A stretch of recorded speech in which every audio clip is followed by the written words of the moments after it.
Hi friends, नमस्कार। स्वागत है आपका डिजिटल प्लेटफॉर्म पर। लास्ट क्लास में हमने मीनोपॉज के लक्षण, उनका मैनेजमेंट और उनका इलाज पढ़ा था। यह लास्ट क्लास जो हमारी थी वह क्लास नंबर 10 थी। आज हम क्लास नंबर 11 11वीं क्लास ओबीजी के डिस्कस कर रहे हैं, जिसमें हम बात करेंगे ऑब्स्टेट्रिक के रिगार्डिंग। आज से पहले मैंने जो भी तुम्हें पढ़ाया, नॉर्मल फीमेल रिप्रोडक्टिव सिस्टम मैंने डिस्कस किया, हर ऑर्गन को तुम्हें मैंने बताया, फिर मैंने मेंस्ट्रुअल साइकिल डिस्कस किया, फिर मैंने मीनोपॉज डिस्कस किया। ये सारा पोर्शन गाइनोकोलॉजी का पोर्शन था। आज से हम ऑब्स्टेट्रिक प्रारंभ कर रहे हैं, जहां हम प्रेगनेंसी और उसकी बीमारियों का अध्ययन करेंगे। और शुभारंभ मैं करूंगा, प्रेगनेंसी का शुभारंभ कहाँ से होता है? कंसेप्शन से, फर्टिलाइजेशन से। उस प्रक्रिया से हम स्टार्ट करेंगे और आज की हमारी पूरी क्लास उसी पर निर्भर होगी। यानी हम केवल यह बात करेंगे कंसेप्शन कैसे होता है, बॉडी में कब कब क्या क्या बदलाव उस बच्चे में होता है, इस सारी चीज़ों का अध्ययन हम इस क्लास में करने वाले हैं। मैं बहुत इंपॉर्टेंट डेटा मैं तुम्हें बताने वाला हूं जो एग्जाम में महत्वपूर्ण होते हैं। इस पूरी क्लास का आप मजा लीजिए। Clear? That is introduction of obstetric. सबसे पहले ऑब्स्टेट्रिक के प्रारंभ को हम दो तरीके से स्टार्ट करेंगे। सबसे पहले मैं बात कर रहा हूँ दैट इज नोन एज, एक ओवम होता है और एक स्पर्म होता है। ओवम और स्पर्म, इन दोनों से ही याद रखिएगा ऑब्स्टेट्रिक की शुरुआत होती है। ये दोनों चीज ही आपकी शुभारंभ कराएंगे ऑब्स्टेट्रिक की। क्लियर? यह ओवम और स्पर्म, इन दोनों का जो मिलन होता है, जब ये दोनों आके मिल जाते हैं, इधर की तरफ से कितने क्रोमोसोम्स होते हैं? 23 क्रोमोसोम होते हैं। ये मैंने पढ़ाया तुम्हें पहले भी।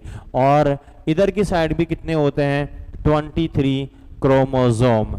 ये क्रोमोसोम्स यानी गुणसूत्र जो होते हैं वह मिलते हैं और मिलकर एक संरचना बनाएंगे, उसका नाम होता है जाइगोट। और यह जो जाइगोट बनता है यह 46 क्रोमोसोम का होता है। इसमें कितने क्रोमोसोम्स होते हैं? 46 क्रोमोसोम्स। यह जो प्रक्रिया है इसको तुम्हें समझना होगा। और इसकी पहली स्टेप जो मैं तुम्हें पढ़ा रहा हूँ दैट इज कॉल्ड कंसेप्शन या फर्टिलाइजेशन। पहली स्टेप मैं तुम्हें बता रहा हूं, यह होगा कंसेप्शन या फर्टिलाइजेशन। कंसेप्शन या फर्टिलाइजेशंस, कंसेप्शन या फर्टिलाइजेशन, यानी हम बात करेंगे कंसेप्शन या फर्टिलाइजेशन के रिगार्डिंग। सबसे पहला स्टेप हमारा यही होगा। इसमें आने वाले सभी पॉइंट हम डिस्कस करेंगे, ये कैसे संपन्न होती है। इसमें आपको कुछ स्टेप्स समझनी होगी, इन स्टेप्स के द्वारा होता है सब काम। सबसे पहली स्टेप मैं तुम्हें बता रहा हूँ that is known as ovulation.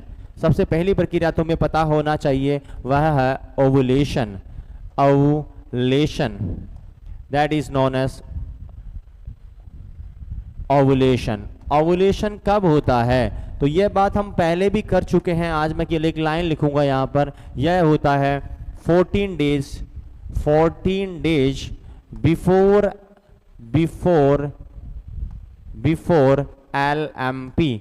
Last menstrual जो पीरियड होता है या मेंस्ट्रुअल साइकिल था, उसके 14 दिन पहले, यानी जो 14 day before the menstrual cycle, before the menstrual cycle, यानी मेंस्ट्रुअल जो साइकिल था उसके 14 दिन पहले। यानी मैं ऐसा कह सकता हूं कि यह कब हो रहा है? यानी 14 days after the LMP। 14 days after LMP, last menstrual cycle के 14 दिन बाद होता है। एक ही बात है, मैं ऐसा कह रहा हूं कि बिफोर द मेंस्ट्रुअल साइकिल के 14 दिन पहले हो रहा है, या 14 days after the LMP, menstrual cycle के 14 दिन बाद में। अगर साइकिल 28 दिन का है तो दोनों कैलकुलेशन है, लेकिन दोनों में से बेस्ट कौन सी कैलकुलेशन होगी, यह है, याद रखिएगा। अगर 28 दिन का मेंस्ट्रुअल साइकिल है जब तो दोनों सही हैं, लेकिन अगर 28 दिन से ज्यादा या कम है तो फिर ये बात सही है, ये बात सही नहीं होगी। तो अगर कोई तुम्हें कहे कि एग्जैक्ट बात बताओ तो तुम बोलोगे कब क्या बोलना है? तुम बोलना है 14 days before the menstrual cycle. अगर 28 दिन का पीरियड है, नॉर्मल है, क्योंकि हम नॉर्मली पढ़ रहे हैं अभी तक, तो मैं ऐसा भी बोल सकता हूं कि 14 दिन बाद में, क्योंकि 28 में से 14 जोड़ लो या 14 घटा लो, बात तो एक ही होती है। तो यह बात होगी ओव्यूलेशन के रिगार्डिंग। क्लियर? इसके बाद दूसरी प्रोसेस होती है, वह है तुम्हारी स्पर्म के रिगार्डिंग, क्लियर। और स्पर्म में एक वर्ड मैं बोल रहा हूं, उसका नाम है इजाकुलेशन। इजाकुलेशन, इजाकुलेशन का मतलब होता है स्पर्म का बाहर निकलना। इस प्रोसेस को भी आप समझिएगा। इजैकुलेशन में क्या होता है, कैसे हैं, कितने स्पर्म होते हैं, सब मैं बात करूंगा। एक इजैकुलेशन में, सिंगल इजैकुलेशन में, एक बार जब इजैकुलेशन होता है, एक बार जब सीमन रिलीज होता है, उस एक इजैकुलेशन में लगभग 1.5 से लेकर 5 ml तक स्पर्म होते, 5 ml तक सीमन की मात्रा होती है। याद रखिएगा, मतलब एक इजैकुलेशन जब होता है लगभग कितना सीमन रिलीज होगा, जवाब होगा लगभग 1.5 से 5 ml तक सीमन निकल सकता है। ये थोड़ा सा पर्सन टू पर्सन और खान पान भी वेरी करता है, उसके हिसाब से रिलीज होता है। दूसरा, सेकंड होता है जब 1 ml सीमन बाहर निकला, मतलब 1 ml जो सीमन होता है उसमें कितने स्पर्म होते हैं, तो लगभग याद रखिएगा इसमें हम 20 मिलियन स्पर्म मानते हैं। मतलब 1 ml में 20 मिलियन स्पर्म की मात्रा लगभग होती है WHO के हिसाब से। ये तो मैं बता रहा हूँ आपको, अगर क्वेश्चन में ये लिखा हो according to WHO, according to WHO minimum कितना होना चाहिए, मतलब इतना तो होना ही जरूरी है, तो याद रखना है 1 ml बराबर 15 मिलियन। WHO मानता है कि 1 ml में लगभग 15 मिलियन स्पर्म होने तो बहुत आवश्यक होते हैं। एक बार इजैकुलेशन हुआ 1.5 से 5 ml तक रिलीज हो सकता है, यानी कि 20 मिलियन 1 ml में, तो इसका मतलब एक इजैकुलेशन में कितने स्पर्म जाते हैं, मैं बोलूंगा मिलियंस। इनकी संख्या आप सोच सकते हो 80 से 100 मिलियन हो सकती है। अगर 5 ml निकले हैं तो 100 ml हो गया, और 1.5 ml निकला है तो लगभग 30 ml, तो इतने 30 मिलियन इतने स्पर्म हम रिलीज कर सकते हैं। क्लियर। तो मैं बोलूंगा कि मिलियंस, कुछ पॉइंट्स मैं बता रहा हूं, millions of sperm, millions of sperm, millions of sperms deposit into vagina, deposit into vagina during ejaculation, during ejaculation। जब भी ejaculation होता है, जब भी सीमन रिलीज होता है, तो मिलियंस ऑफ स्पर्म्स कहाँ चले जाते हैं, वेजाइना में। यही से कार्यक्रम प्रारंभ होगा, पहली स्टेप यही होती है तुम्हारी। इसके बाद क्या होगा देखिएगा, इन जब स्पर्म गए, इनको कितना समय लगता है वहां तक पहुंचने में, कितने स्पर्म जाते हैं, इनमें से याद रखना है लगभग 400 से 500 स्पर्म ही पहुंच पाते हैं।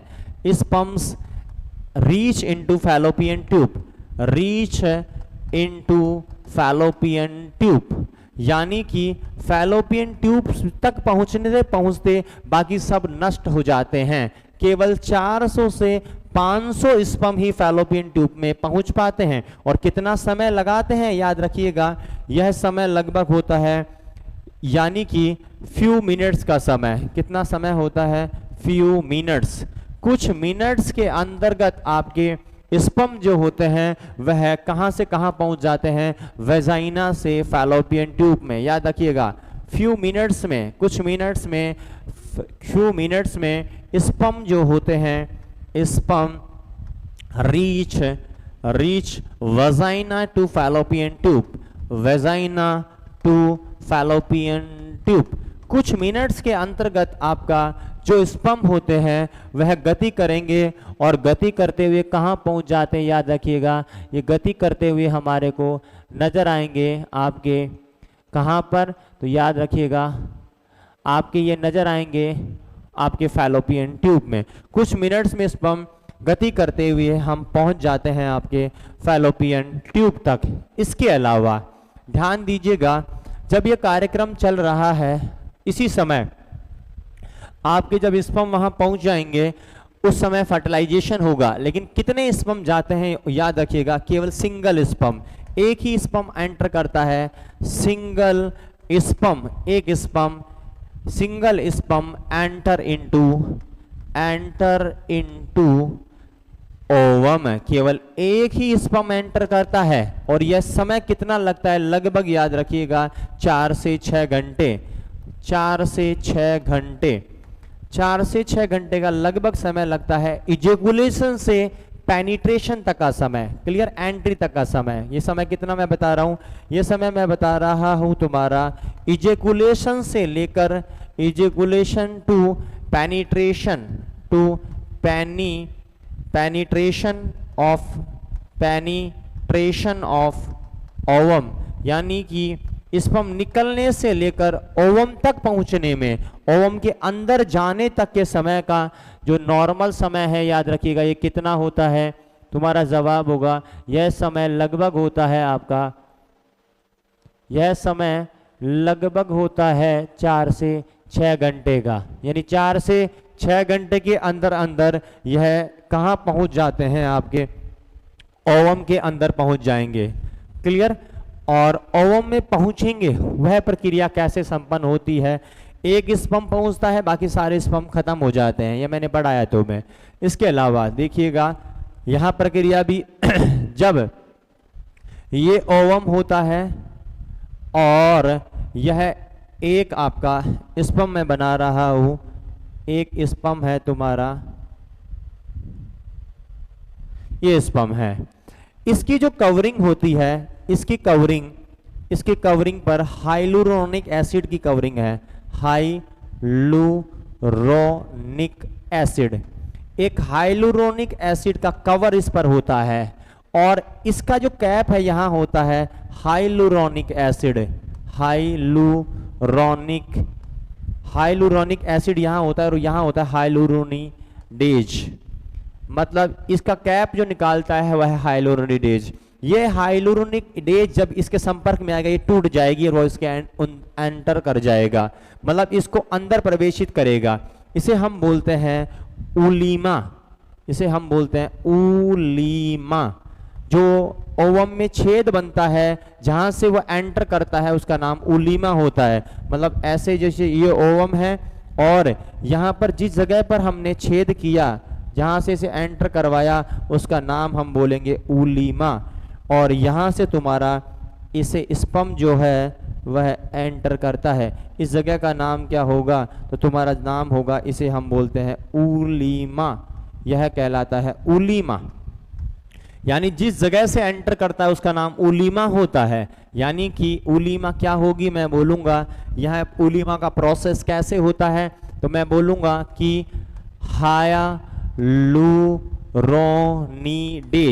Hyaluronidase of acrosomal cap of sperm, acrosomal cap of sperm destroy कर देता है, destroy the hyaluronic acid membrane, hyaluronic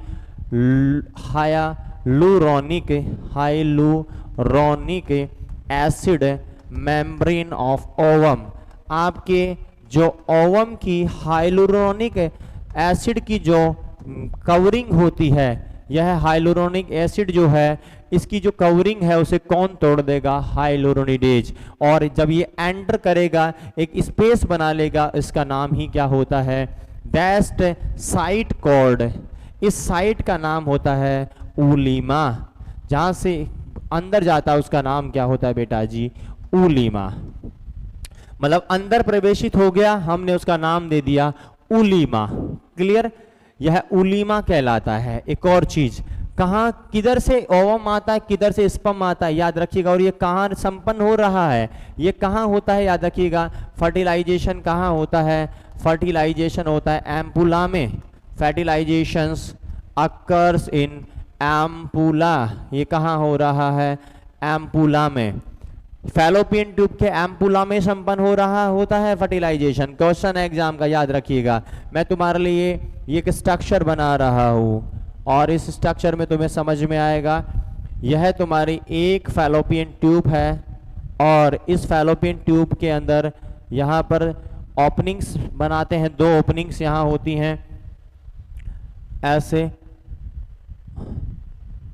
ये आपकी फैलोपियन ट्यूब है। याद रखिएगा फैलोपियन ट्यूब में ओवम इधर की साइड से आता है, ये एंट्री ओवम की है, यानी ओवम इधर से आता है और इधर की साइड से तुम्हारे ये आपका यूट्रस है, यह यूट्रस और इधर से वेजाइना होती है। यानी आपके स्पर्म कहाँ से चलते हुए आएंगे, तुम्हारा जवाब होगा स्पर्म तुम्हारे यहाँ से गति करते हुए पहुँचते हैं, इधर से तुम्हारे स्पर्म आएंगे। यानी कि स्पर्म को आने का रास्ता यह होता है, स्पर्म इधर से आते हैं और दोनों आकर यहाँ मिलते हैं, इस जगह पर मिलन होता है, ये जगह एम्पुला कहलाती है। ओपनिंग देखिएगा, ओवम किधर से एंटर करता है, तो मैं बोलूँगा यह एंटर करता है थ्रू। बताओ ये कौन सी ओपनिंग है, मैंने बताई फैलोपियन ट्यूब की कौन सी ओपनिंग ये होती है इसका नाम होता है एब्डोमिनल ओपनिंग, एब्डोमिनल ओपनिंग। यानी कि फैलोपियन ट्यूब की एब्डोमिनल ओपनिंग से ओवम आता है और यह एंट्री क्या कहलाती है, यानी स्पर्म किससे एंटर करेगा, याद रखना है स्पर्म एंटर होता है, sperm enter through uterine opening. यह कौन सी ओपनिंग है, यूट्राइन ओपनिंग होती है, यूट्राइन ओपनिंग। यानी कि अलग अलग ओपनिंग के द्वारा दोनों आते हैं, स्पर्म इधर से आते हैं और ओवम इधर से आता है और यहाँ पर फर्टिलाइजेशन होता है। जगह कहाँ होगी, यहाँ दोनों मिलेंगे, उसका नाम होगा एम्पुला। यानी फैलोपियन ट्यूब के एम्पुला में फर्टिलाइजेशन हो जाता है। ये सारा मैंने इजैकुलेशन से लेकर अंदर घुसने तक का प्रक्रिया तुम्हें पढ़ाई है, कैसे अंदर आते हैं, 4 से 6 घंटे तक यहाँ पहुँचने में लग जाता है, यहाँ अंदर घुस जाते हैं। जैसे ही यहाँ घुस जाते हैं, उलीमा के बाद में नेक्स्ट स्टेप यहाँ बनती है। मतलब याद रखिएगा मैंने क्या क्या स्टेप तुम्हें पढ़ाई। सबसे पहले मैंने इजैकुलेशन प्रोसेस तुम्हें समझाया है यहाँ पर कि इजैकुलेशन कैसे होता है, इजैकुलेशन की सारी चीज़ें मैंने तुम्हें पढ़ाई। इजैकुलेशन पहला पॉइंट हमारा यही था, इजैकुलेशन पहला ओवुलेशन, दूसरा इजैकुलेशन, तीसरा मैंने तुम्हें पढ़ाया दैट इज नॉन एज उलीमा, या मैंने तुम्हें समझाया है उलीमा कि उलीमा कैसे बना है। उलीमा के बाद में मैं बोलूँगा क्या ये स्थान ऐसा का ऐसा ही रहता है, तो जवाब होगा नहीं। याद रखिएगा यह ब्लॉक हो जाती है और हम उसे बोलते हैं उलीमा ब्लॉकिंग, उलीमा ब्लॉकिंग। इसी का नाम होता है जोना रिएक्शन, जोना रिएक्शन, या इसी का नाम होता है जोना हार्डलिंग, जोना हार्डलिंग, जोना हार्डलिंग। इसका मतलब है कि जैसे ही एक स्पर्म अंदर चला जाता है उसके बाद ये जो आपका जगह थी जिससे स्पर्म अंदर गया वो गेट बंद हो जाता है, उसे जोना ब्लॉकिंग बोल देते हैं, या आप इसे उलीमा ब्लॉकिंग बोल रहे हैं। यानी कि उलीमा site close by plug of mucus, by plug of mucus immediately after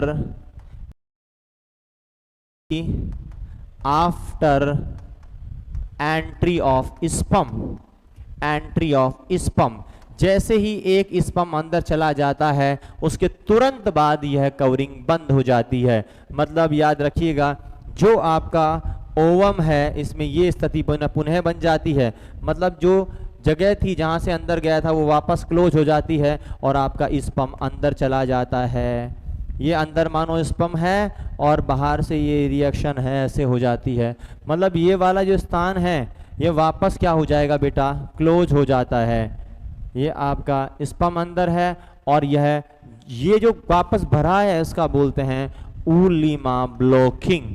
यह उलीमा ब्लॉकिंग कहलाता है, मतलब उलीमा आपकी पुनः ब्लॉक हो जाती है, इसी का नाम उलीमा ब्लॉकिंग या इसी का नाम हार्डलिंग बोल देते हैं।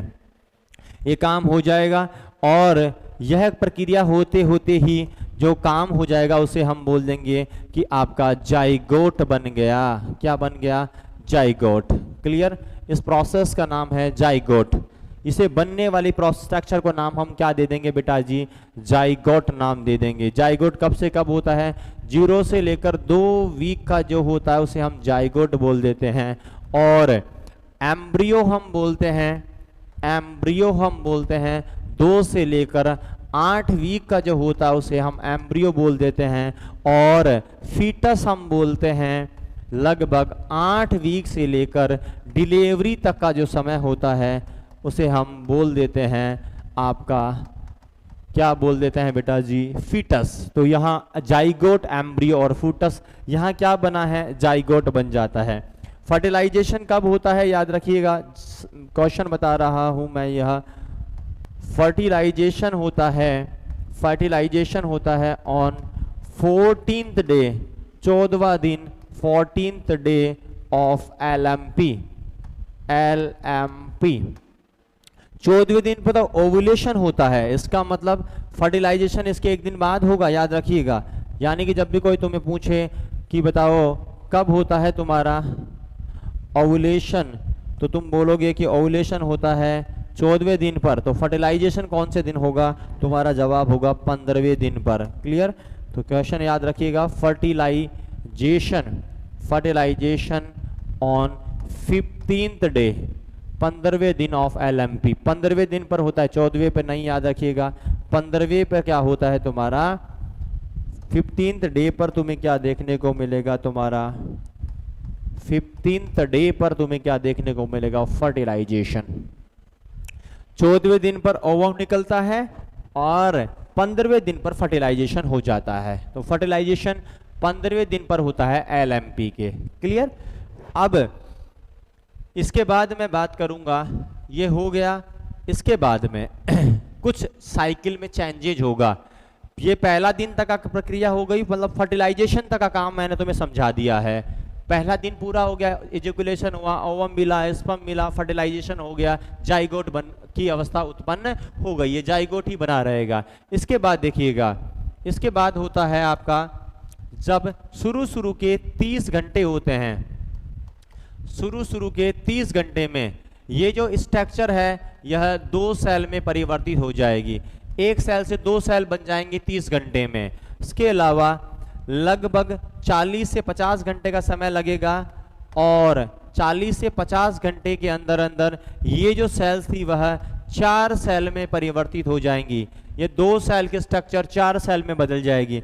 लगभग 72 घंटे का समय लेगी और यह 8 सेल की स्ट्रक्चर बना लेती है और लगभग 96 आवर के अंतर्गत, यानी कि लगभग 4 दिन का समय लेता है। 96 का मतलब लगभग 4 डे हो गया, तो 4 दिन के अंतर्गत यह 16 सेल की स्ट्रक्चर बना लेती है।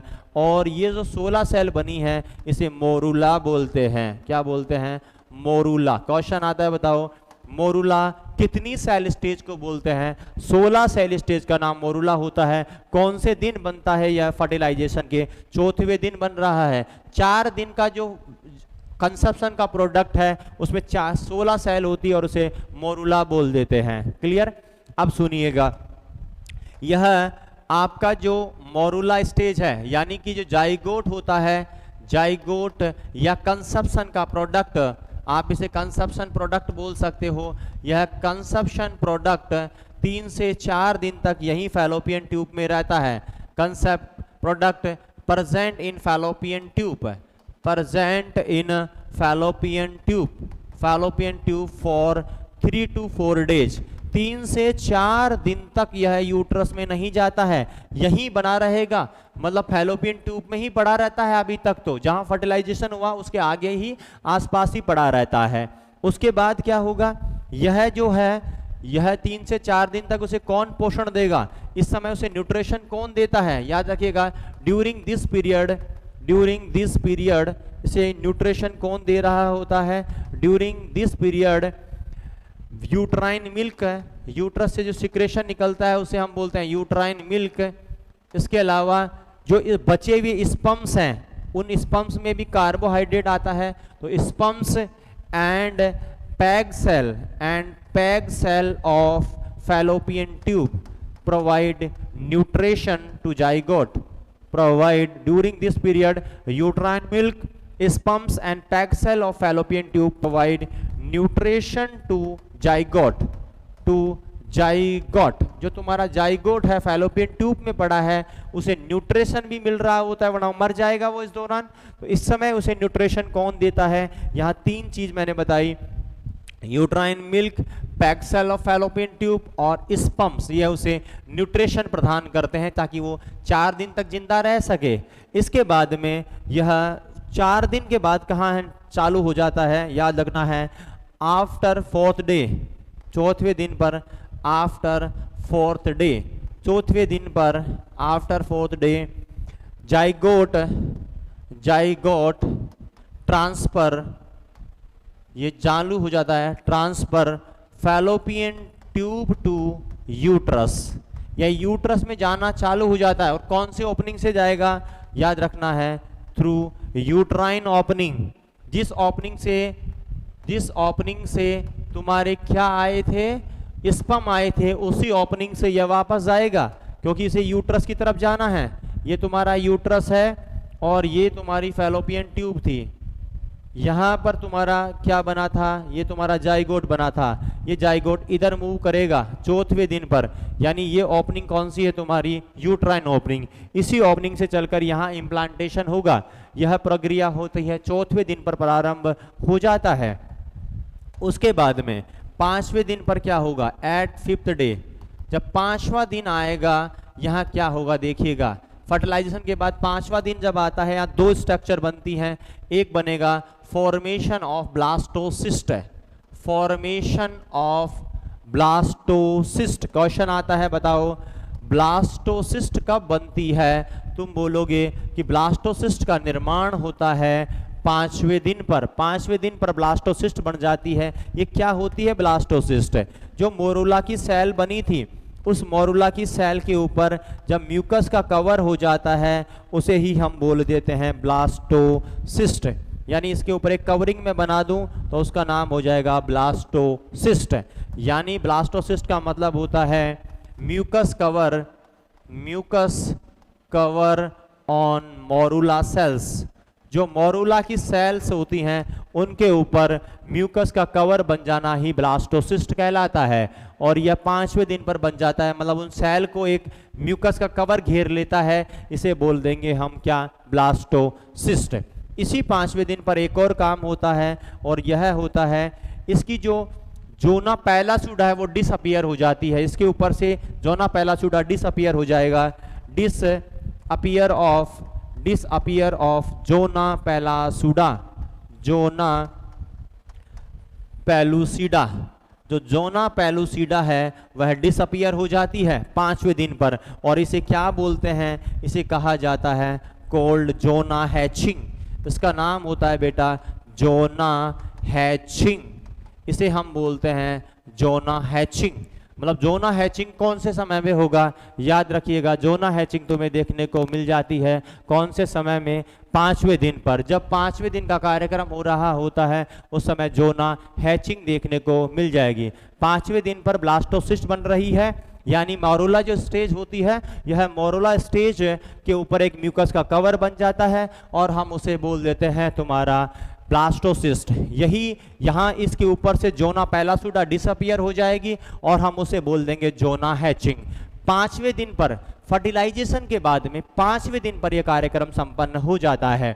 जब 6ठा दिन गुजरता है उसके बाद में जब 6th डे आएगा तो क्या होगा, याद रखिएगा 6ठे दिन पर बहुत महत्वपूर्ण काम होता है फर्टिलाइजेशन के बाद में। और 6ठे दिन पर होगा निडेशन प्रारंभ हो जाता है, इम्प्लांटेशन प्रारंभ हो जाता है। याद रखिएगा इम्प्लांटेशन स्टार्ट हो जाता है। क्या स्टार्ट हो जाता है, इम्प्लांटेशन स्टार्ट हो जाता है। कहाँ होता है इम्प्लांटेशन, इम्प्लांटेशन कब प्रारंभ होगा, याद रखिएगा इम्प्लांटेशन होता है फर्टिलाइजेशन के 6ठे दिन पर। और LMP से मैं बात करूं तो मैं बोलूंगा 20वें दिन पर, 20वां दिन 20 day of LMP, last menstrual cycle के 20वें दिन पर। और फर्टिलाइजेशन के 6ठे दिन के ऊपर आपका क्या हो जाता है, निडेशन हो जाना स्टार्ट हो जाता है, इम्प्लांटेशन होना स्टार्ट हो जाता है। इम्प्लांटेशन के बारे में कुछ सवाल एग्जामिनर बनाता है, देखिएगा इन सवालों को। पहला क्वेश्चन, साइट कौन सी होती है, यूट्रस में कौन सी जगह इम्प्लांटेशन होना चाहिए, याद रखना है इम्प्लांटेशन होता है upper part of the body of uterus पर। इम्प्लांटेशन की साइट होती है upper part of body of uterus, upper part of body of uterus. जो यूट्रस होता है उसकी upper part of the body of uterus पर इम्प्लांटेशन होगा। सरफेस कौन सी होगी, याद रखना है ऑन पोस्टीरियर सरफेस, एंटीरियर पर नहीं, पोस्टीरियर सरफेस पर, ऑन पोस्टीरियर सरफेस यानी पीछे की तरफ और upper part of the body of uterus में क्या हो जाता है बेटा जी, इम्प्लांटेशन हो जाएगा। क्लियर। इसका दूसरा नाम क्या होता है, क्वेश्चन आता है, इसका एक नाम और होता है और इसे ही हम क्या बोलते हैं, नीडेशन। इसे हम बोलते हैं नीडेशन। इम्प्लांटेशन का ही दूसरा नाम होता है नीडेशन। यहां एक साइन आता है हार्टमैन साइन, याद रखना है, हार्टमैन साइन, हार्टमैन साइन। तुम पढ़ोगे कि हार्टमैन साइन क्या होता है। कई बार महिला में इस इम्प्लांटेशन के दौरान ब्लडिंग हो जाती है, वह कहलाता है हार्टमैन साइन, यानी कि blooding during implantation, blooding during implantation. Implantation के दौरान ब्लडिंग होना क्या कहलाता है, नीडेशन के समय, इम्प्लांटेशन के समय ब्लडिंग होना कहलाता है हार्टमैन साइन। क्या कहलाता है बेटा, हार्टमैन साइन। क्लियर। ये सारे प्रोसेस मैंने तुम्हें बताया किससे संबंधित है, ये सब इम्प्लांटेशन से संबंधित होते हैं। इसके बाद में हमने छठे दिन पर ये बात की है, 6 डे के बाद में लगभग 10 से 11 दिन के आसपास, यानी कि लगभग 10 से 11वां दिन जब आएगा, 10 to 11th डे, फर्टिलाइजेशन की बात की मैं बात कर रहा हूँ, ये 10 से 11 दिन आएगा, उस समय एक इंपॉर्टेंट काम होता है, याद रखिएगा। यहाँ पर आप फीटल हार्ट साउंड डिटेक्ट कर सकते हो, सुन नहीं सकते हो, डिटेक्ट कर सकते हो उस दौरान ड्रॉपलर के द्वारा, याद रखिएगा। Fetal heart sound, fetal heart sound detected, सुन नहीं सकते हैं कि डिटेक्ट कर सकते हैं, detected by Doppler, by Doppler. ये ड्रॉपलर क्या होता है, यह एक इलेक्ट्रॉनिक डिवाइस है, यह एक इलेक्ट्रिक डिवाइस होती है। इस इलेक्ट्रिक डिवाइस के द्वारा आप फीटल हार्ट साउंड को डिटेक्ट कर सकते हो। ये कौन सा समय होगा, 10 से 11वां दिन। लेकिन याद रखिएगा 10 से 11वां दिन तो मैंने बोला है, लेकिन अगर क्वेश्चन आवे तो आपका आंसर 10 डे ही जाएगा। दोनों में प्रायोरिटी पूछे तो याद रखना है 10 से 11। क्लियर। 10 वीक्स, डेज नहीं है, वीक मैं बोलूंगा, यह 10 वीक की बात मैं कर रहा हूं। 10 वीक डिलीवरी के बाद में, इसको बाद में लिखाएंगे तो मैं, क्लियर। अभी यह थोड़ा सा देखिएगा, इसको बाद में लिखाएंगे, इसको हम उसके साथ बात करेंगे जब वीक आएंगे। अभी अब दिन की बात कर लीजिएगा, यहाँ हम बात करेंगे जब आपका वीक पर चलेंगे। अभी कंटिन्यूअस में हम डे ही पढ़ रहे हैं। तो 10 से और 12 दिन, 10 से 12वां दिन जो होता है, इस समय क्या हो जाएगा, यहाँ हो जाता है, याद रखिएगा आपका 10 से 11वें दिन पर आपको, 10 से 11वें दिन पर आपको नजर आएगा implantation complete, implantation, implantation complete हो जाता है। याद रखिएगा पूरा इम्प्लांटेशन कब पूरा हो जाता है, तुम्हारा जवाब होगा 10 से 11 दिन पर। LMP से कौन सा दिन होगा, याद रखना है 25th day of LMP, 25th day of LMP। LMP का 25वां दिन और फर्टिलाइजेशन से 10 से 11वें दिन पर पूरा कंप्लीट इम्प्लांटेशन हो जाता है। बताओ इम्प्लांटेशन में कितना समय लगा, छठे दिन से चालू हुआ और 11 से 12 पर कंप्लीट हो गया, यानी टोटल ड्यूरेशन कितनी हुई, टोटल ड्यूरेशन ऑफ इम्प्लांटेशन, एक पूरा समय कितना लगता है इम्प्लांटेशन में, तो तुम्हारा जवाब होगा कि सर लगभग समय लगा है 4 से 5 दिन का, लगभग 4 से 5 दिन के अंदर पूरा इम्प्लांटेशन हो जाता है, पूरा अंदर धस जाता है तुम्हारा फर्टिलाइज्ड जाइगोट। क्लियर।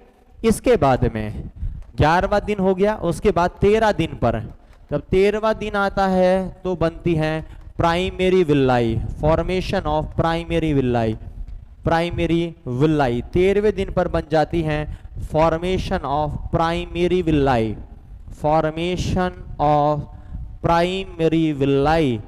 जो प्राइमरी विल्लाई है, जो प्लेसेंटा में पाई जाती हैं, यह 13वें दिन पर बन जाती हैं। जब 16वां दिन आता है फर्टिलाइजेशन के बाद में, इस 16वें दिन पर बन जाती हैं फॉर्मेशन ऑफ सेकेंडरी विल्लाई। कौन सी विल्लाई बन जाती हैं? सेकेंडरी विल्लाई। और जब 21वां दिन आता है, मतलब 21वां दिन जब होता है, इस 21वें दिन पर क्या बन जाती हैं? याद रखना है, टर्सरी विल्लाई। टर्सरी विल्लाई बन जाती हैं। इन दोनों में से एक चीज और याद रखना है, ये दोनों जो प्राइमरी और सेकेंडरी विल्लाई होती हैं ये ए वैस्कुलर होती है, इनमें ब्लड वेसल्स नहीं होती हैं, यह ए वैस्कुलर होती हैं, इनमें ब्लड वेसल्स नहीं होती हैं। लेकिन ये दोनों प्राइमरी और सेकेंडरी, लेकिन जो टर्सरी विल्लाई होती है यह वैस्कुलर आती है, यह वैस्कुलर होती है। याद रखिएगा, वैस्कुलर कौन सी होती है? टर्सरी। इसीलिए एक और सवाल बनता है कि बताओ फीटो प्लेसेंटा सर्कुलेशन कब चालू हो जाता है? Feto placental circulation, feto placental circulation जो है वह 21वें दिन प्रारंभ हो जाता है, क्योंकि 21वें दिन पर ही क्या बन जाती हैं? टर्सरी विल्लाई, जिनमें ब्लड वेसल्स होती हैं। तो 21वें दिन पर फीटो प्लेसेंटल सर्कुलेशन प्रारंभ हो जाता है, मतलब उसकी जो प्लेसेंटा की महीन कैपिलरीज है उनमें ब्लड आना चालू हो जाता है 21वें दिन पर, क्योंकि ये कैसी होती हैं? वैस्कुलर। इन्हीं का नाम स्टेम विल्लाई होता है। इन्हीं टर्सरी विल्लाई को क्या बोलते हैं बेटा? स्टेम विल्लाई। याद रखना है, जो टर्सरी विल्लाई होती हैं इनके बारे में मैं कुछ पॉइंट बता रहा हूँ। टर्सरी विल्लाई जो होती हैं इन्हीं को बोलते हैं स्टेम विल्लाई, इन्हीं का नाम होता है स्टेम विल्लाई। टर्सरी विल्लाई का ही एक और नाम होता है स्टेम विल्लाई। इन्हीं को बोलते हैं structural and functional unit of placenta, इन्हीं को कहा जाता है structural and functional unit of placenta, functional unit of placenta, यानी ये प्लेसेंटा की संरचनात्मक एंड क्रियात्मक इकाई होती है तुम्हारी। इनकी संख्या कितनी होती है? याद रखना है, नंबर्स कितने होते हैं इनके? तो यह होते हैं 60 पर प्लेसेंटा। एक प्लेसेंटा में 60 की संख्या में क्या पाई जाती हैं? तुम्हारी स्टेम विल्लाई पाई जाती हैं। ये 3 से 4 स्टेम विल्लाई मिलकर 3 to 4 स्टेम विल्लाई, 3 से 4 स्टेम विल्लाई मिलकर क्या बना लेती हैं? फॉर्म्ड करती हैं, बनाती हैं कोटिलेडोम या प्लेसेंटोम। उसका नाम होता है प्लेसेंटोम, प्लेसेंटोम या कोटिलेडोन, कोटिलेडोन या प्लेसेंटोम बना लेती हैं। 3 से 4 स्टेम विलाई मिलकर क्या बनाती हैं? कोटिलेडोम या प्लेसेंटोम बना लेती हैं। क्लियर? और एक प्लेसेंटा में कितने कोटिलेडोम या प्लेसेंटोम पाए जाते हैं? याद रखना है, वन प्लेसेंटा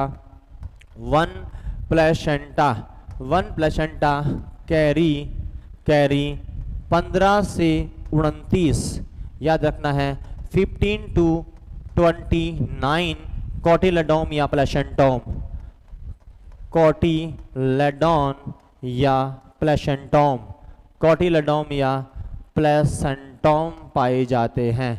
यानी एक प्लेसेंटा में लगभग 15 से 29 की संख्या में कोटिलेडोम या प्लेसेंटोम पाए जाते हैं। क्लियर?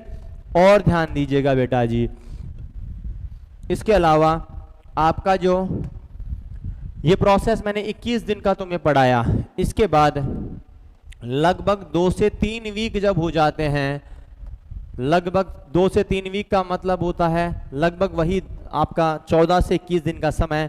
इस दौरान याद रखना है फीटल बीट्स स्टार्ट हो जाती हैं, फीटल हार्ट बीट स्टार्ट। याद रखना है ही बच्चे की हार्ट बीट कब चालू हो जाती हैं? 2 से 3 वीक पर। 5 वीक पर पूरे 4 चैम्बर बन जाते हैं। जब 5वां वीक पूरा होगा, 5वां वीक जब पूरा होता है तो हार्ट के 4 चैम्बर बन जाते हैं बच्चे में। All 4 chamber all 4 chamber of heart, all 4 chamber of heart formed. बच्चे के अंदर हार्ट चैम्बर बन जाते हैं। मतलब याद रखिएगा, सबसे पहले कौन सा सिस्टम डेवलप होता है बच्चे में? हार्ट डेवलप होता है। 5वें वीक पर इसका डेवलपमेंट हो जाता है, हार्ट के चारों चैम्बर बन जाते हैं।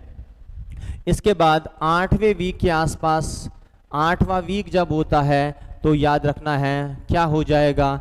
8वें वीक पर हो जाता है organogenesis complete. Organogenesis complete, 8 week पर ऑर्गेनोजेनेसिस कंप्लीट हो जाता है, मतलब ऑर्गन्स का निर्माण हो जाता है 8वें वीक पर। और ये कैसा लगने लग जाता है? याद रखना है, यह looks like human embryo, looks like human embryo, यह मानव का एम्ब्रियो नजर आने लग जाता है। क्योंकि हर एक जानवर में अलग प्रकार के ऑर्गन होते हैं। तो मनुष्य के जो ऑर्गन, हाथ, पैर, नाक, कान, ये हमारे ऑर्गन है, उसे हम पहचानते कि मानव का बच्चा है ये। तो ये ऑर्गेनोजेनेसिस, ऑर्गन का काम है बनना, मैच्योरेशन तो बाद में होता है, लेकिन ऑर्गन का निर्माण है, उसका स्ट्रक्चर बनना कब स्टार्ट हो जाता है? 8वें वीक पर। मतलब आदमी के समान कब लगने लग जाता है हमारा बच्चा? 8वें वीक पर। उससे पहले हम नहीं पहचान पाएंगे कि किसका बच्चा है ये, क्योंकि ऑर्गन नहीं बने हैं, इसे हम नहीं पहचान सकते। तो 8वें वीक पर हम पहचान लेंगे कि यह ह्यूमन एम्ब्रियो है। 8 वीक पर तुम्हें इसका एहसास हो जाएगा। जब यह 10 से 12 वीक के आसपास पहुंचेगा, 10 से 12 वीक, और उसमें भी मैं एग्जैक्ट बात करूं तो मैं बोला 10 वीक की ही बात बोलूंगा। जब 10 वीक का हो जाता है, यहाँ अब याद रखना, मैंने उस समय तुम्हें 10 दिन पर एक बात बोली थी। यहाँ तुम क्या करोगे? तुम डिटेक्ट कर सकते हो, detected the fetal heart sound. आप इसकी फीटल हार्ट साउंड डिटेक्ट कर सकते हो। हार्ट साउंड किसके द्वारा? बाय ड्रॉपलर के द्वारा। यह ड्रॉपलर क्या है? तो मैंने जस्ट बताया था तुम्हें, यह एक इलेक्ट्रिक डिवाइस होती है। जो ड्रॉपलर है, ये क्या है? एक इलेक्ट्रिक डिवाइस है। इस इलेक्ट्रिक डिवाइस के द्वारा तुम बच्चे की धड़कन को सुन नहीं सकते हो, लेकिन क्या कर सकते हो? डिटेक्ट कर सकते हो। कौन से वीक पर? 10 वीक पर। पॉइंट याद रखना है, 10 वीक पर तुम ऐसा कर सकते हो। इसके बाद में 12वां वीक का जब बच्चा हो जाएगा तब क्या होगा? याद रखना है, 12 वीक पर एक तो सेक्स डिटर्मिनेशन हो जाता है। आप सेक्स डिटर्मिनेशन कर सकते हो, आप ये पता कर सकते हो कि लड़का है कि लड़की। याद रखना, 12 वीक पर गोनेट्स बन जाते हैं, तो सेक्स डिटर्मिनेशन 12 वीक पर कर सकते हो। इसी 12 वीक पर तुम कर सकते हो, यह बच्चा जो है उसकी किडनी यूरिन बनाना चालू कर देती हैं। याद रखना है, kidney begin to urine formation, मतलब बच्चे की किडनी मूत्र बनाना कब चालू कर देती है? 12 सप्ताह के ऊपर। इसी 12 सप्ताह पर याद रखना है, बच्चा चालू कर देता है, fetus start secretion of thyroxine and insulin, secretion of thyroxine and insulin और थाइलॉक्सिन नाम के सिक्रेशन, दोनों हार्मोन कब निकलना शुरू हो जाते हैं? 12 वीक पर ही दोनों निकलना स्टार्ट कर देते हैं। इसी 12 वीक पर बच्चा एमनियोटिक फ्लूइड को स्वेलो करना चालू कर देता है, फीटस स्टार्ट कर देता है, fetus start swallow of amniotic fluid.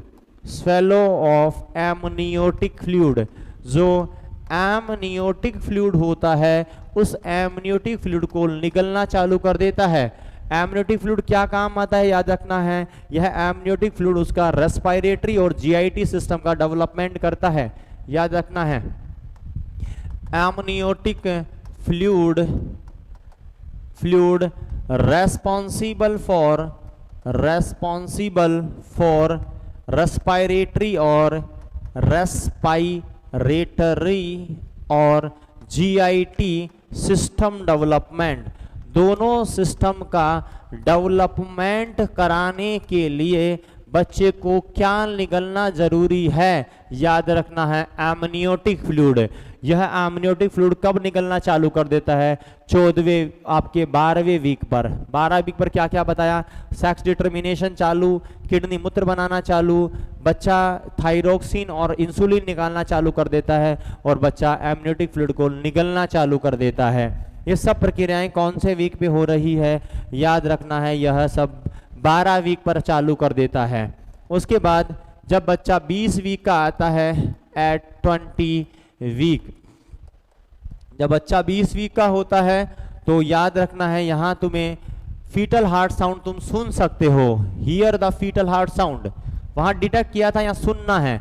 Here the fetal heart sound, fetal heart sound, आप हार्ट साउंड सुन सकते हो किसके द्वारा, बाई फीटल स्टेथोस्कोप, या आप सुन सकते हो fetal heart sound by Pinard stethoscope, by fetal stethoscope, fetal stethoscope, इसी का नाम है पिनार्ड स्टेथोस्कोप, पिनार्ड स्टेथोस्कोप। ये एक यंत्र होता है, ऐसा यंत्र होता है पिनार्ड स्टेथोस्कोप, एक तरफ थोड़ा सकरा होता है, एक तरफ थोड़ा बड़ा होता है, ऐसा वाला। इसमें हम इस वाले एंड को तो लगाते हैं पेट की तरफ और बड़े वाला होता है बाहर की तरफ। जैसे माइक नहीं आता, माइक जब हम लगाते हैं बैंड में तो बड़े वाला जो चौड़ा हिस्सा बाहर की तरफ होता है, सकरा हिस्सा अंदर की तरफ होता है। तो ऐसा होता है, छोटे वाला बच्चे की माँ के पेट की तरफ लगाते हैं और हम कान की तरफ सुनते हैं। इसे पिनार्ड स्टेथोस्कोप भी बोलते हैं। ये तुम सुन सकते हो उसके द्वारा 20 वीक के ऊपर। क्लियर। इसमें एक और चीज, अगर बच्चे का पोजीशन वर्टेक्स है, बच्चा वर्टेक्स पोजीशन में है, तो तुम इसे कहां सुनोगे, इसे तुम सुनोगे near the umbilicus, near the umbilicus. आप उस समय यह साउंड कहां सुनाई देगी, नाभि के आसपास। और जब बच्चा ब्रिज प्रेजेंटेशन में है, अगर बच्चा ब्रिज प्रेजेंटेशन में है तो तुम्हें यह हार्ट साउंड कहां सुनाई देगी, अबाउ द अम्बलाइकस। याद रखना है अबाउ द अम्बलाइकस, उस समय नाभि के ऊपर तुम्हें सुनाई देगी यह। तो याद रखिएगा कहां सुनाई देगी, वर्टेक्स में तो है तो नियर द अम्बलाइकस, और ब्रिज प्रेजेंटेशन है तो अबाउ द अम्बलाइकस। ये यूट्रस होता है। अगर बच्चे का प्रेजेंटेशन वर्टेक्स है, बच्चा इस पोजीशन में है, तो उस समय तुम्हें अम्बलाइकस, ये मानो यह अम्बलाइकस है, तो यहां तुम्हें नियर द अम्बलाइकस सुनाई देगा। और अगर मानो तुम्हारा बच्चा जो है वह बच्चा पोजीशन में है, कौन सी में, वर्टेक्स पोजीशन में, ब्रिज प्रेजेंटेशन में है, कौन से प्रेजेंटेशन में है, ब्रिज प्रेजेंटेशन में। क्लियर। यानी कि ये पोजीशन है, ये दोनों पैर नीचे हैं, तो तुम्हें सुनाई देगा अबाउट द अम्बलाइकस।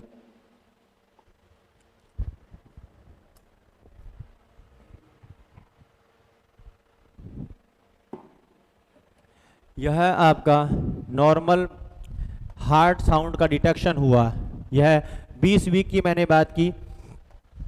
उसके बाद 28 वीक पर एट 28 वीक, जब बच्चा 28 वीक का हो जाता है तो याद रखना है लंग सर्फेक्टेंट बनना शुरू हो जाते हैं। Lung surfactant, surfactant formation start हो जाता है, फॉर्मेशन स्टार्ट। लंग्स के सर्फेक्टेंट बनना प्रारंभ हो जाते हैं। और ये कहाँ से बनते हैं, याद रखिएगा, जो बच्चे में एल्वियोलाई होती हैं, एल्वियोलाई जानते होंगे आप, एल्वियोलाई। ये एल्वियोलाई दो प्रकार की होती हैं बच्चों में, प्राइमरी एल्वियोलाई और सेकेंडरी एल्वियोलाई। एक होता है प्राइमरी एल्वियोलाई,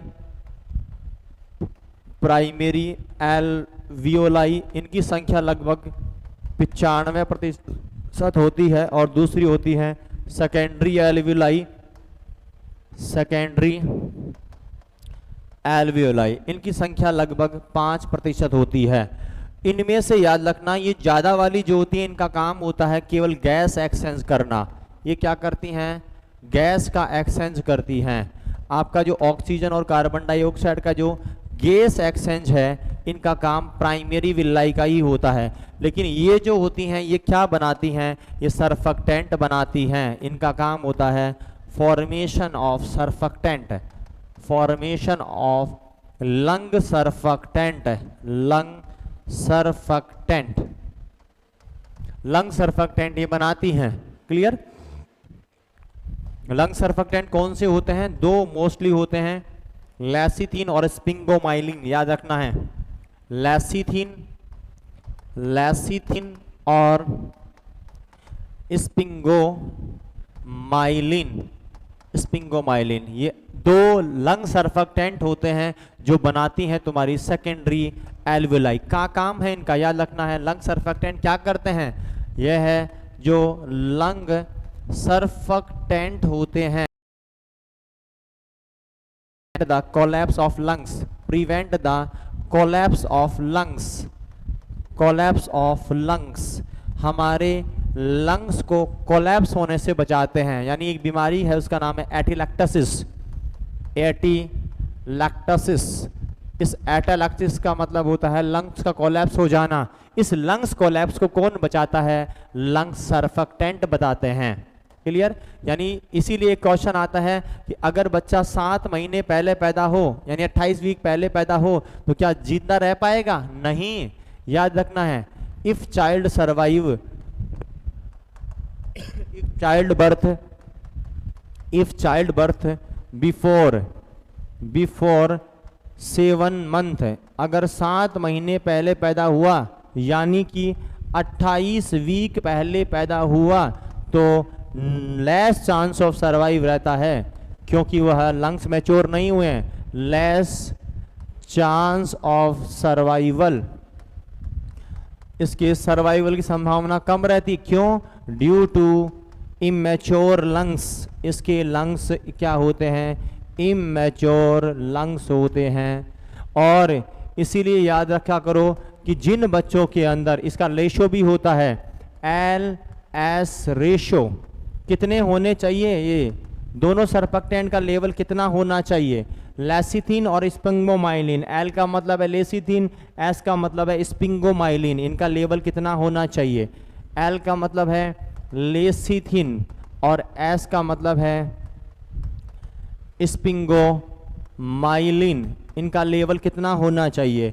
याद रखना है इन दोनों का लेवल 1:1 रहता है। कब? यह रहता है एट 28 वीक, मतलब बनना शुरू हो गए हैं लेकिन उतना नहीं बना है जितना होने चाहिए। और यह 2:1 हो जाता है, 2:1 हो जाता है 36 वीक पर, एट 36 वीक, 36 वीक पर यह 2:1 हो जाता है। और नॉर्मल लंग मैच्योरिटी के लिए कितना होना चाहिए? नॉर्मल लंग मैच्योरिटी, अगर आपका लंग मैच्योरिटी नॉर्मल है, इसका मतलब LS रेशियो कितना होना चाहिए इस समय? उस समय LS रेशियो 2:1 ही होना चाहिए। यानी 36 वीक के आसपास हमारे लंग्स बच्चे के मैच्योर होते हैं, उनका LS रेशियो 2:1 हो जाता है। याद रखना कौन सी दवाई देते हैं लंग मैच्योरेशन में? अगर बच्चा समय से पहले पैदा हो रहा है और LS रेशियो कम है, इमैच्योर लंग्स है, तो कौन सी दवाई देंगे? याद रखना है इमैच्योर लंग्स ट्रीटेड बाई डेक्सामीथाजोन, डेक्सामीथाजोन, हम डेक्सामीथाजोन देते हैं। और कौन से रूट से देते हैं? इन्हालेशन से। इन्हालेशन मतलब उसको आपके ट्रैकिया में हम डाल देते हैं डेक्सामीथाजोन को। क्लियर? ये लंग्स को मैच्योर कराने में काम में आती है। क्लियर? अगर बच्चा 36 वीक से पहले पैदा हो रहा है, if child born before 36 week, 36 week पहले पैदा हो रहा है, तो उसमें RDS की समस्या हो सकती है। यहाँ तो भी नजर आएगा chance of RDS, respiratory distress syndrome, उस बच्चे में RDS हो सकता है। याद रखिएगा रेस्पिरेटरी रेस्पिरेटरी डिस्ट्रेस सिंड्रोम हो सकता है, उसमें रेस्पिरेटरी डिस्ट्रेस सिंड्रोम की संभावनाएं बढ़ जाती हैं। क्लियर? ये सब बातें मैंने तुम्हें लंग मैच्योरिटी से संबंधित बताई है। यह 28 वीक पे कार्यक्रम पूरा हो रहा है। जब बच्चा 36 वीक का होता है एट 36 वीक, तो उसका एक टेस्टिस स्क्रोटम में डिसेंड कर जाता है। वन टेस्टिस डिसेंट इन स्क्रोटम, मतलब एक टेस्टिस कहाँ चला जाता है? स्क्रोटम में। जब बच्चा 40 वीक का होता है तो उसके दोनों टेस्टिस कहाँ चले जाते हैं? स्क्रोटम में। बोथ टेस्टिस, दोनों, both testis descend in scrotum, in scrotum. ये कहाँ चले जाएंगे? स्क्रोटम में चले जाएंगे। दोनों टेस्टिस कहाँ चले जाते हैं? स्क्रोटम में। 36 वीक पर एक जाता है और 40 वीक पर दोनों चले जाते हैं। अगर ये नहीं जाएं तो इसे क्या बोलते हैं? Undescended testis. अगर टेस्टिस नहीं गए हैं तो उसका बोलते हैं क्रिप्टोऑर्चिडिज्म। उस बीमारी का नाम होता है क्रिप्टोऑर्चिडिज्म। उस बीमारी का नाम होता है क्रिप्टोऑर्चिडिज्म। और इसके लिए जो सर्जरी करते हैं, इसके सर्जरी करके जब सही करते हैं, इसकी जो सर्जिकल करेक्शन होता है, सर्जिकल करेक्शन जो करते हैं उसका नाम होता है ऑर्चिडोपैक्सी। उस सर्जरी का नाम होता है ऑर्चिडोपैक्सी। मतलब टेस्टिस अगर नहीं अंदर डिसेंड हुए हैं तो उसे हम बोलते हैं क्रिप्टोऑर्चिडिज्म, और अगर इसकी सर्जरी करवाएं तो उसका नाम ऑर्चिडोपैक्सी होता है। क्लियर? और इन्फ्लामेशन ऑफ टेस्टिस को क्या बोलते हैं? इन्फ्लामेशन ऑफ टेस्टिस का इन्फ्लामेशन कहलाता है तुम्हारा बेटा ऑर्काइटिस।